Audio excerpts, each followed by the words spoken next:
Now I'd like to introduce the cryptographic side of the research team, and so the format will be similar for the first session. So let me just ask, all of you just say a little bit about, who you are and your background and sort of your interests, and again, maybe to make concrete the kinds of work that you do. Maybe both something on the research side that very cutting edge that you're super excited about. Could be your own research. Could be something that's just you think is amazing that's happening right now. Also, maybe sort of a concrete sort of anecdote about how you've collaborated with some of our portfolio companies. So, Lara, I'll start with you. Sure. So I'm Valeria Nikolaenko. I am a cryptographer, research partner here on the team. I did my PhD in cryptography. Then I was working for the DM blockchain or Libra blockchain at Facebook for 3 years as part of their research team and joined A16Z 2 years ago. I wasn't into blockchain during my PhD. I was doing MPC, multi-party computation and post-quantum cryptography, and then I got into the blockchains at Facebook. Since then, I mostly worked on threshold signatures, on data availability, a little bit continue working on post-quantum cryptography as well. Everything cryptography excites me, so if you have a cryptographic problem, come talk to me. Yeah, about research and most recent results, there's always something exciting in cryptography, just never boring. Just maybe to name a couple that are kind of general interest. Last August, I think in crypto, there was a paper suggesting a resolution to a paradox of black holes, suggesting that they might use some cryptography. And cryptography was actually like resolving this physical paradox in the universe, which was kind of mind-blowing that cryptographers think about these problems. You can look up the paper online. It's kind of technical, but Quanta, I think, has a very nice article about that.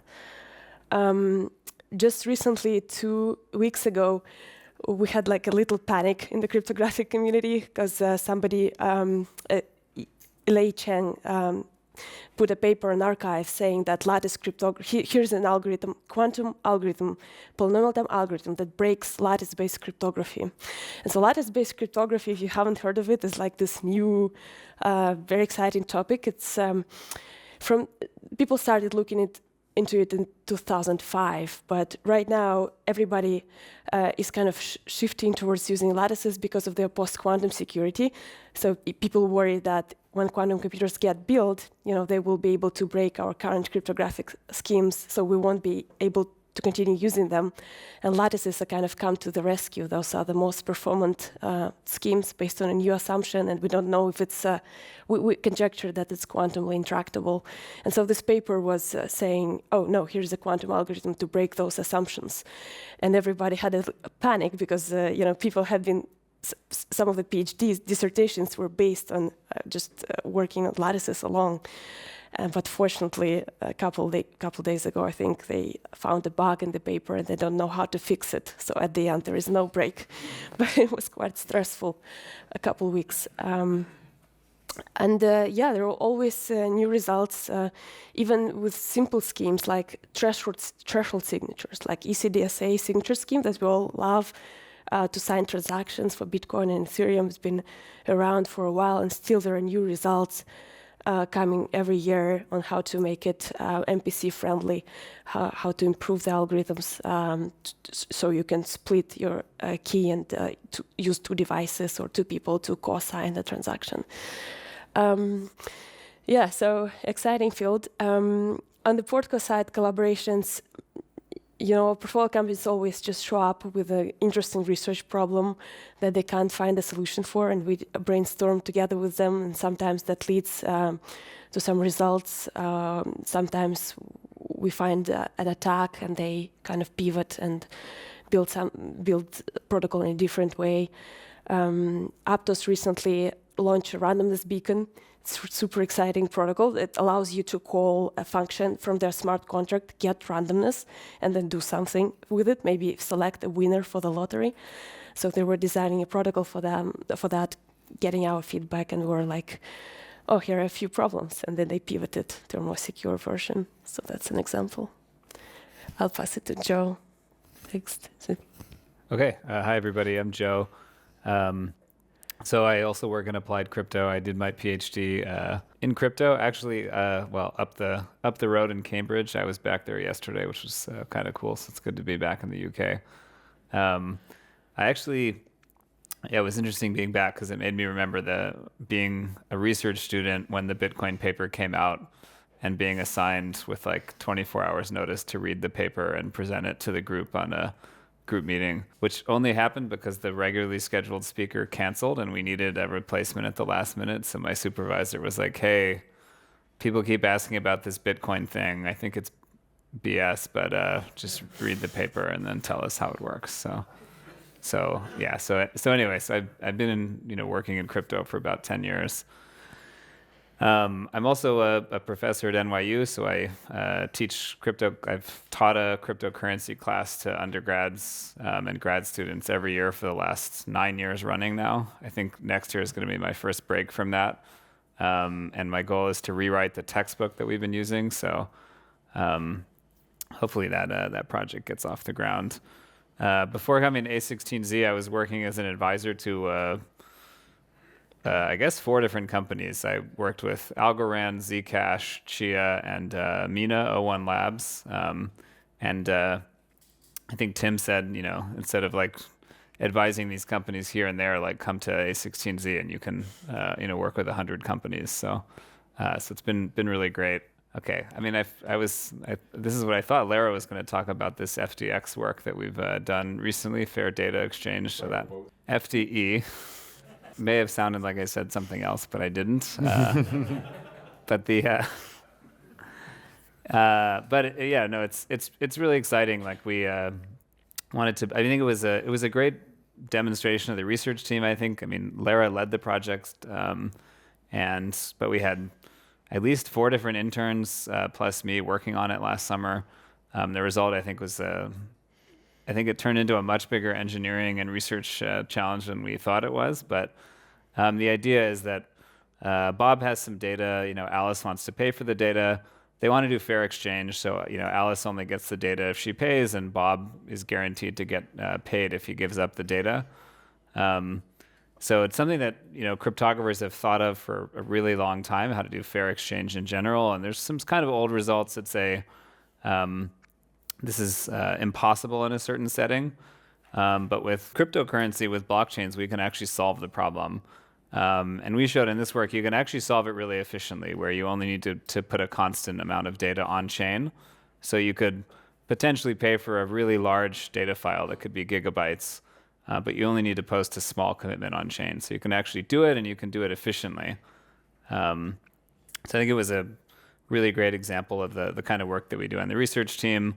It's like a really practical problem that maybe the broader, cryptographic research community was say like, oh, it's sort of solved in the 90s, but they hadn't really thought about all the kind of complexities of doing it efficiently, using modern cryptocurrency as the basis for the exchange.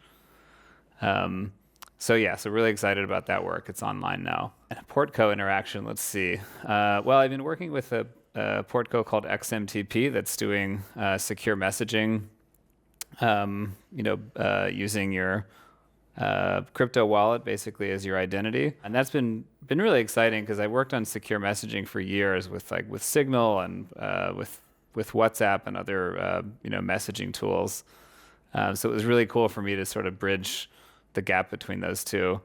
And that interaction really took the place of me setting up like a monthly call for a while where they were defining their new, they were basically taking a theoretically standard encryption protocol called MLS. But as always happens, and this is, I think a lot of our interactions take this shape, people find what seems like the solution to their problem that's written up in a white paper or exists in some form. And when they go to actually implement it, they run into a ton of questions and they find out the white paper is not fully specified. It doesn't really say how to pick this parameter. Sometimes there's even bugs or mistakes that the original authors didn't really notice. Sometimes there was no implementation in the original project. So it's just a series of, often like we would book calls for an hour and they would go overtime a bunch because there were so many little questions about like, what should we pick for that parameter? Could we change this? What would this mean? So was a really fun interaction, just kind of geeking out over the details of implementing this new protocol, MLS, which it turns out they might be one of the first teams that's actually implementing this protocol. So that was a great collaboration. So I'll pass to Justin. Thanks, Joe.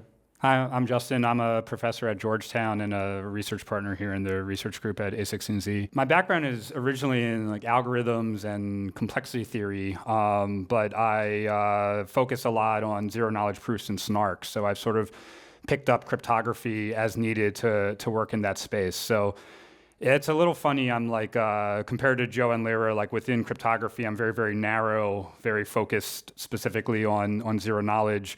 But then I also do some stuff outside of cryptography. So both more narrow and broad at the same time. So, I mean, one thing I'm excited about is, which Eddie mentioned before, is this new Jolt work, which is sort of largely developed internally. It's a new like general purpose proof system, which I think has a really nice combination of sort of friendliness to developers, but also performance. And I think Michael, Sam, and Noah, two of whom are here this week, sort of went through the same process I had to over the years of picking up cryptography as they went to build in this space. And sort of remarkably quickly figuring out how to do that. I was just telling Noah, it's sort of at some point people are going to call him a cryptographer and it'll actually be true. And we've maybe already passed that inflection point at this stage. So yeah, I'm excited about the development of that system, but more generally the techniques that underlie it. I've sort of been advocating for many, many years now, and there's been some strange resistance I've never been able to fully understand, disbelief that it's sort of the right techniques for performance, and people are finally catching on. It's kind of my view, they sort of don't have a choice anymore but to accept it. So I'm excited to see how that progresses. In terms of, I guess, portfolio collaboration, maybe I'll highlight. So I've worked with a company called Jensen actually since right when I started at the firm was as a visitor, I guess 2 summers ago now.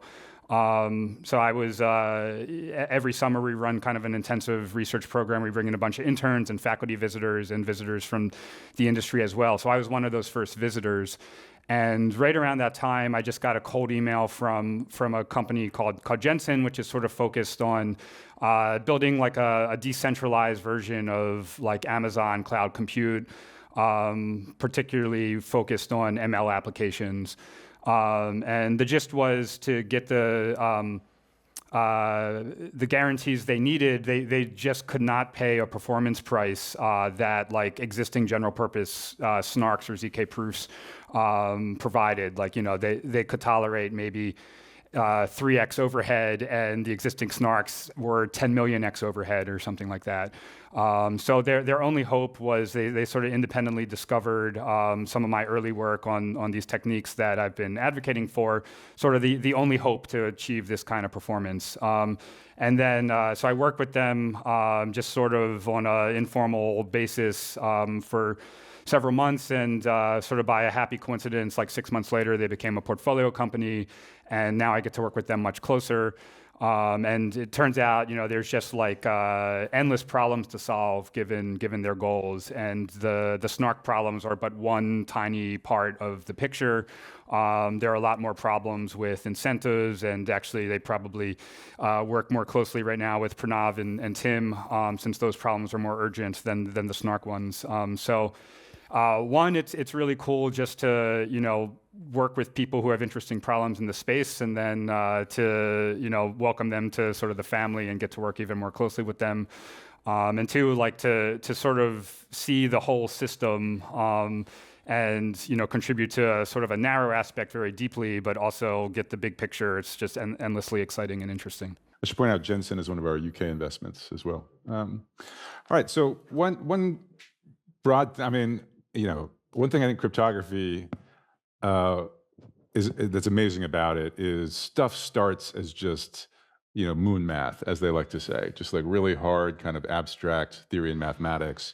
And it's often the time scale of decades, right, by which that actually starts becoming practical, right? And snarks, I think, are a great example. I mean, for me, the intellectual heritage there is sort of back to like the PCP theorem, which is literally one of the deepest results in theoretical computer science. Now, what, sort of 32 years ago, something like that. And lots of other examples of cryptography. So, given that we're here with some people right at the cutting edge, I'd love to hear some sort of predictions, right? So, what are some, to this point, just theoretical constructs that you think might actually become kind of production ready in the next 5 years, 10 years, 15 years? So, this is to all of you, if anyone who wants to jump in. We definitely see a lot of progress in MPC, general purpose secure computation, where there are multiple parties holding secrets, and you want to compute on those secrets some function such that every party holds the secrets to themselves without telling any information about the secret to the others. Has tons of application outside of blockchain as well, just from, say, computing in medical data, something that's very hard to share. Tons of progress there, new papers every year, so that's definitely moving to practice. Something I'm personally excited about, but it's not yet practical, is FHE, a fully homomorphic encryption. When you encrypt something, store it on the cloud, and then the cloud can compute on it for you. Maybe that's your photos that you store encrypted, and you do some pre-processing of the photos, or that's your emails, and you do some filtering of those encrypted emails, stuff like that. We see, surprisingly, companies that are trying to build production-ready FHE. And I think third thing, I hope I'm not stealing from everybody. Third thing I want to mention is ASICs and hardware acceleration for different cryptographic primitives. That's kind of something new that will move a lot of cryptography into practice, hopefully. I'm personally pretty excited about delay functions and hardware for computing them. I've been working on this for almost 10 years now. I guess the concept of a VDF is about 5 years old now, so my prediction is there will be widespread in another 5 years, because it's 10 years is kind of like the median time for cryptographic papers to become reality, I think. But yeah, really useful, a way to sort of add a hard time delay between things that happen in any kind of protocol. So, we found uses for them in consensus protocols, randomness beacons, auctions, voting, all sorts of things. MPC in general, actually, I think VDFs can really help with. So, but they rely on hardware to really be practical, as Lara mentioned. So, so I'm really excited to see. I think that's, eventually the next step for reducing trust in a lot of MPC. And I will also, since you brought it up earlier, I think, so this is like probably the easiest way to nerd swipe a cryptographer right now is to ask if lattice assumptions are going to survive. I think within 5 years there'll be, I think that the bug in that paper will be fixed and there will be a way around it personally. But yeah, that's a pretty big open question. Yeah. So of course my answer is snarks like ZK proof. So I think they're pretty close to crossing some kind of threshold where they're much more applicable and useful than before. So for a long time, I sort of had the very sort of grumpy view that they weren't really progressing that much, despite popular perception.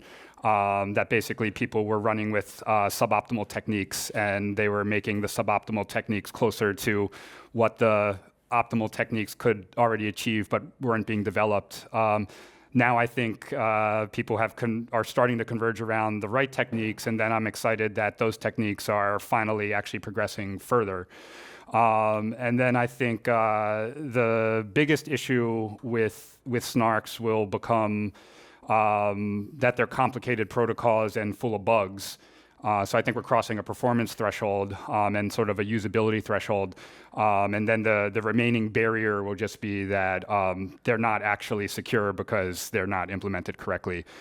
So my hope is that once we converge on how to design secure and usable snarks, then we can focus on the grand effort of how to actually implement them correctly and be confident we implemented them correctly. Because until we reach that point, like the blockchain systems that use them, they're not really secured by the snark, because the snark is not secure, it has bugs in it. Like they're really secured by the obscurity that only, like 30 people in the world could hope to find the bugs, and hopefully those people are not going to, put on their black hat and sell the secret or exploit the secret or something like that. So I'd like to get into a situation where the snark itself is securing the system and not the fact that it just takes a PhD to find the bug in the implementation or something. Plus some training wheels that people kind of build around their snarks today, right? That too. So it's not only secured by obscurity, so there's also some training wheels, although I think the training wheels are starting to come off, and that's a little bit scary, actually.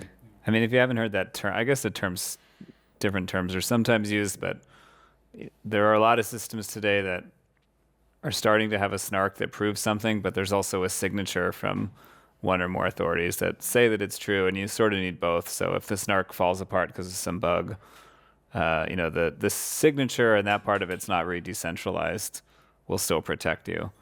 And they call it training wheels until we can fully trust the snark. I think we need a better term for this. It's just permissioning, really. Yeah. Well, people don't like that term either. Right? I think maybe like belt and suspenders or something. Yeah. I want to open it to the group, but before I do that, I just want to get on the record Justin Thaler's reactions to Joe's prediction that post-quantum cryptography will be dead in 5 years. Well, maybe not all of post-quantum crypto, but Lattice-based. lattices. I mean, it's possible it will all disappear, but no, good point. Lattices specifically. I mean, the Oded Regev, who's kind of like the founder of the whole thing, stopped working on it years ago, but he thinks it's not going to last. Yeah, he's my colleague at NYU, I guess, but I don't know. So over under of 5 years for lattices. You take the over, you take the under? Well, I think even if they're not post-quantumly secure, they're still the only assumption we know of how to build FHE from. Yeah. So fully homomorphic encryption, everybody would love that. And until we have quantum computers that will still make lattices survive, even if they're not post-quantum hard, I think it's unlikely that we're going to break them classically anytime soon, because they also have connections to coding theory, and coding theorists have been thinking about similar problems from their perspective for a long, long time. Not much progress has been made, so classically it seems like they're still in a good standing. Quantumly, this result kind of shaken it, and as Justin also mentions, a lot of cryptographers now express some skepticism and said that they've been doubting that lattices are quantumly secure from that. I think that Regev, who kind of initiated this whole field, started working it, just trying to break them quantumly. And that's what he was, his main motivation was first to, they must be quantumly easy. So let me try to break them. And he was not able to. And that's how this whole field started. But I think there's also value in, when people think that something is easy, it's very valuable property to have of an assumption. Because, for example, factoring, right? Factoring is super easy to explain to elementary school student probably, or middle school. So it's very easy to think about this problem. And when the problem is easy to think about, more people will try and try to break it. So there is value in kind of thinking that the problem is quantumly easy. So more people will try and come and break it. And if they're not successful, we'll have better assurance rather than trying to break some complicated problem. So I think even if people think that they're quantumly easy, that might be a good thing, actually, not a bad thing necessarily. I mean, I think that the recent paper is going to be a really good thing, just because it's going to get a lot more people to work on the problem. Mm-hmm. And I think, sometimes some of the biggest problems in cryptography that you hear about, like factoring discrete log, you'd assume that most young crypto grad students must try to work on that problem, but I think it's sort of the opposite. I think everyone assumes it's a hard problem and smarter people are working on it. So it's not, it's not worth risking your whole PhD on something that is unlikely to work. And I actually don't think there's a lot of people people from a crypto angle really working on factoring today. I think it's one or two research groups, and that's kind of about it. So, and same with, more people will work on quantum algorithms for lattices now, which is a good thing. Yeah, so I'm sort of have the same take as Lyra and Joe, I guess. I don't think lattices will hold up for post-quantum security. I think we'll find other reasons to like them for classical security. And in blockchain settings, I don't really think post-quantum security is super important. I think the urgency with post-quantum security is that, nation states will just hoover up all traffic and sit on it for 50 years until there is a quantum computer, and then they'll decrypt the traffic, and you actually wanted to keep those messages secret for a century, and that's a problem. Whereas in blockchains, like once there's a quantum computer that might be used to break your blockchain application, you upgrade to something post-quantum then. Except for privacy applications, I mean.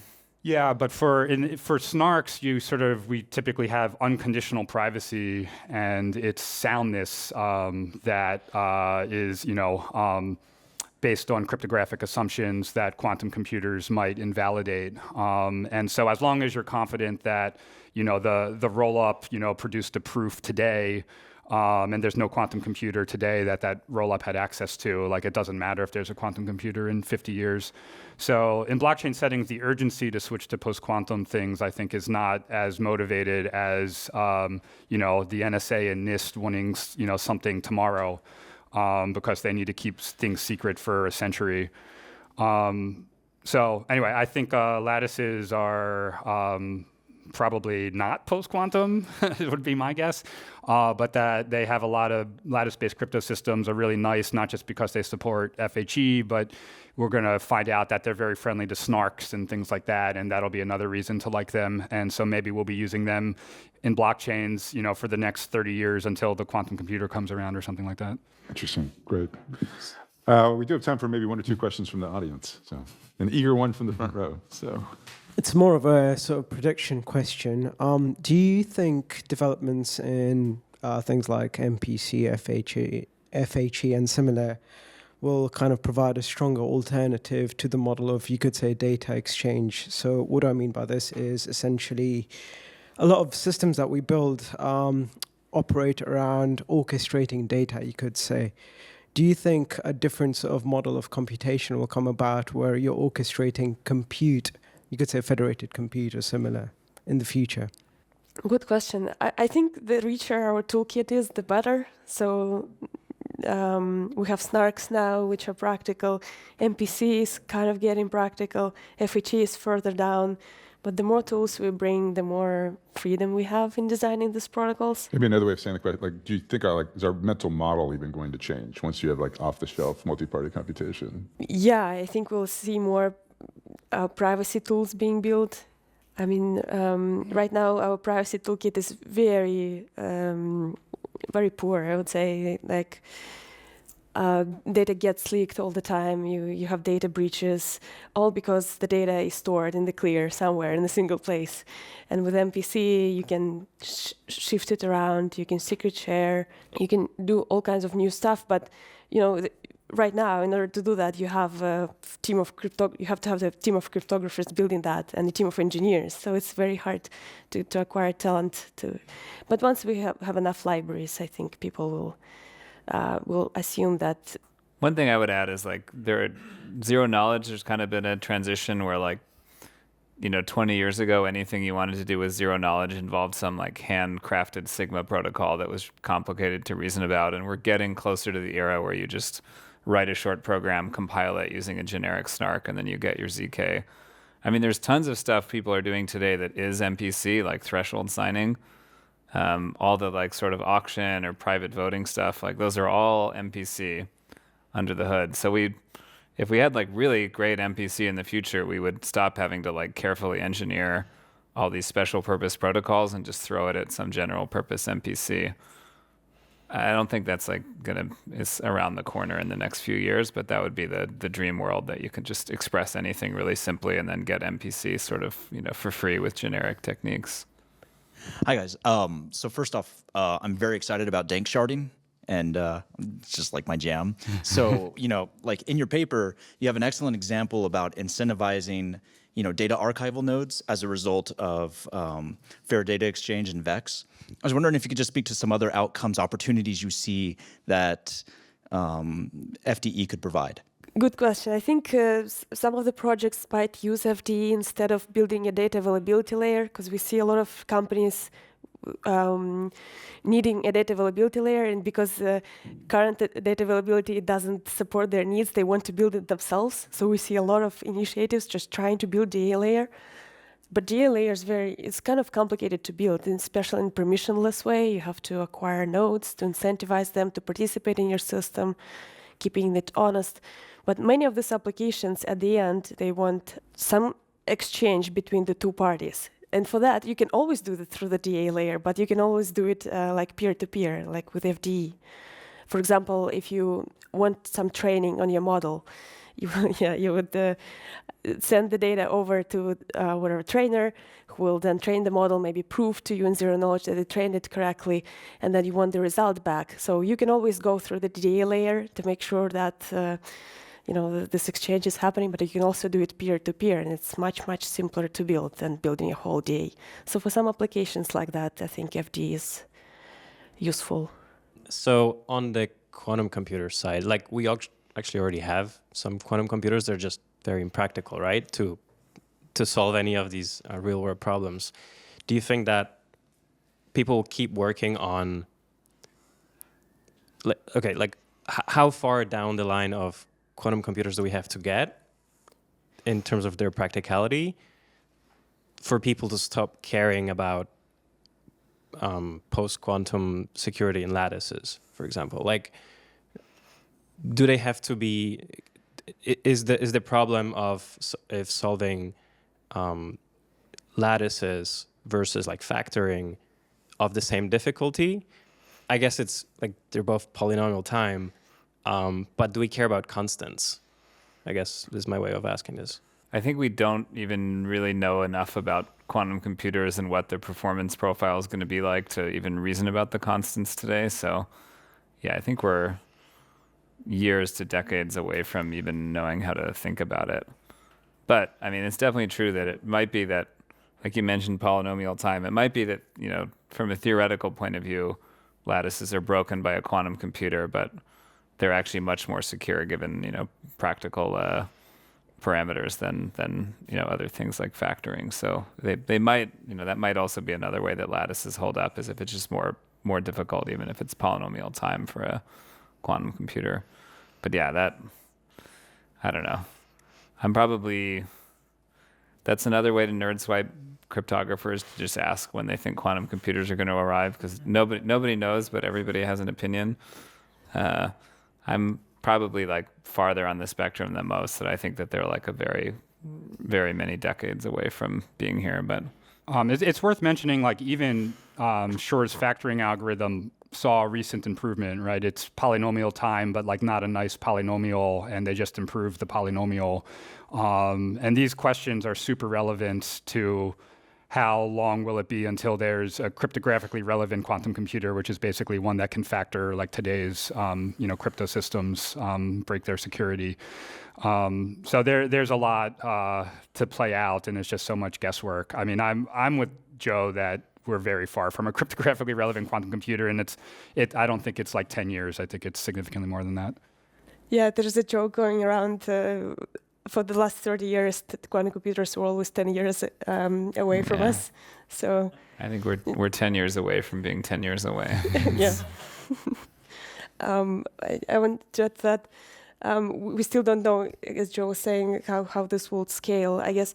Because if adding one qubit to an n-qubit system is not constant cost, it can be like quadratic cost or a cubic cost and polynomial cost, then maybe you don't have such performant algorithms at the end. It just becomes too costly to grow the number of qubits that you can keep coherent.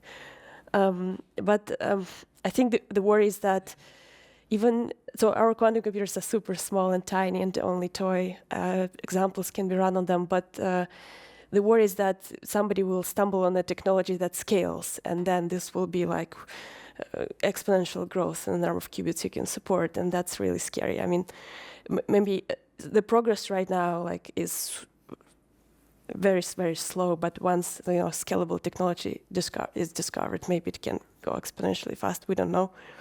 And maybe also it will take another, military conflict to incentivize everybody to really build this thing, because so far there are no good kind of civil examples for quantum computers. So most appealing application is breaking cryptography, and that's of course doesn't motivate a lot of people until there is maybe a real need for that to happen. So I don't know, probably just I think US is sponsoring a lot of quantum research, and China as well, and they're kind of competing with each other. So having them kind of being a little afraid of each other helps advance this field, I feel like. So let's go ahead and wrap up there. Thanks, everybody.